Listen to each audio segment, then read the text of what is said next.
mighty, he done changed me. Good morning, Houston Christian. I'm Haley Stagner. And I'm Ben Mize. It's September 22nd, 2023. And it's a B-Flip Day. Please stand for the pledge.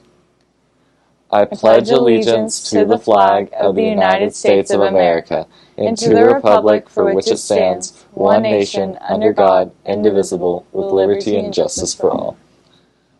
One more reminder for juniors and seniors, if you're interested in leading a D group this year, Lauren and Mike will be taking applications during this week, and also you can submit them on Monday, but they do not want them any later than Tuesday, and they'll interview with you in the next couple weeks.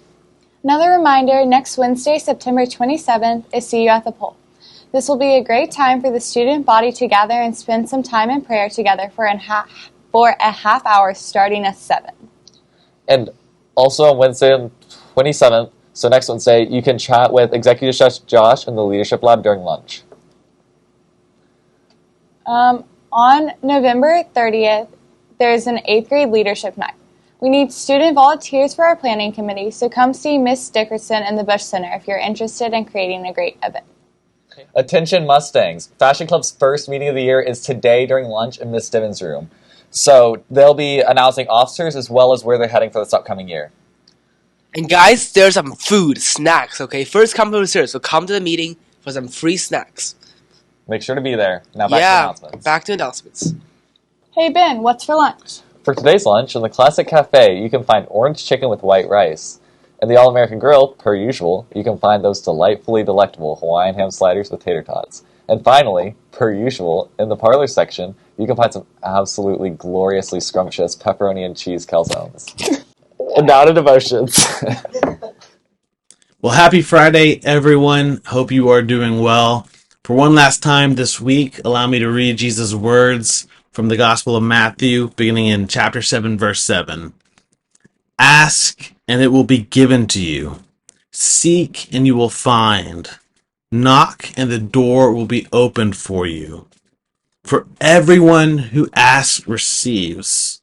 The one who seeks finds. And to the one who knocks, the door will be opened.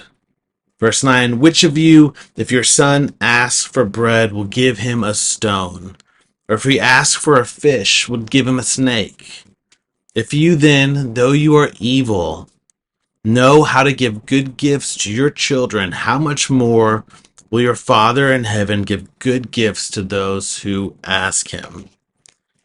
I want to close our week of exploration of this text about prayer, this very famous ask, seek, knock text, teaching from Jesus, by asking this question: how powerful is prayer? I think if Jesus is serious, if we're letting Jesus be serious here, then prayer is more powerful than we think. Religions often put us in the role of slaves inside of God's world, but Jesus exalts us actually to the status of children in God's home. And now this great power and dignity that's granted to us doesn't mean, as we've mentioned already this week, that all that we seek from God will be given to us. There's one way of viewing that, and that is to imagine that prayer is actually not very effective. Unanswered requests are a sign of prayer's weakness. But I want to offer to you a perhaps challenging thought. It comes from C.S. Lewis. He says it's just the opposite. It's precisely because prayer is so powerful that our use of it must be confined. He wrote an essay called Work in Prayer, and I'll quote a small passage from that essay. He says this, C.S. Lewis: prayers are not always granted.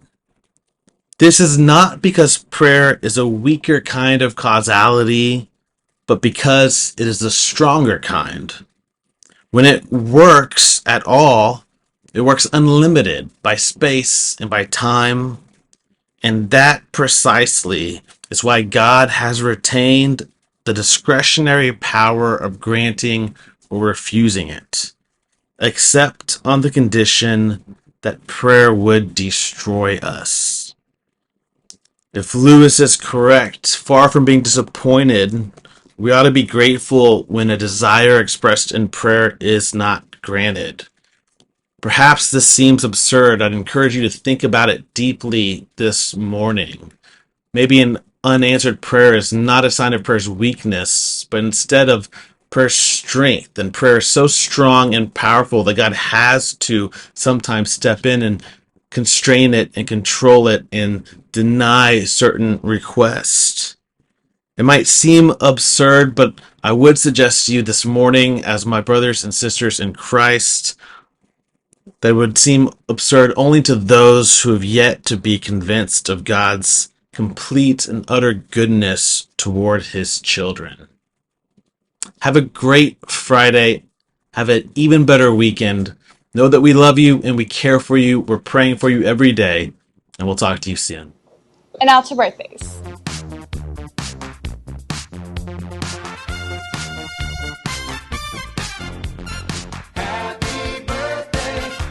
And now to your entertainment of the day. Hey guys, it's Ben with your word of the day. And get this, guys. Today's word of the day is gossip. Kyle, did you hear about that? No. You didn't hear about that? Dude, today's word is gossip. It basically just means when you talk about, like, other people or something, like, kind of without them knowing, and, like, there's not even really a chance that it's always true. So, I mean, I guess an example that this word could be used in is that there was some gossip earlier that today's word of the day might be gossip. Cool. Oh, speaking of gossip, I heard that... Oh.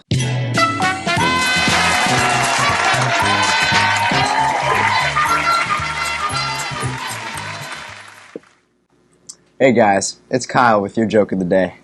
So, Ben here has been spreading rumors about me that I'm schizophrenic. Well, 3 can play that game. That's all for your morning news. I'm Haley. And I'm Ben. Have a great day. God bless. And stang 'em.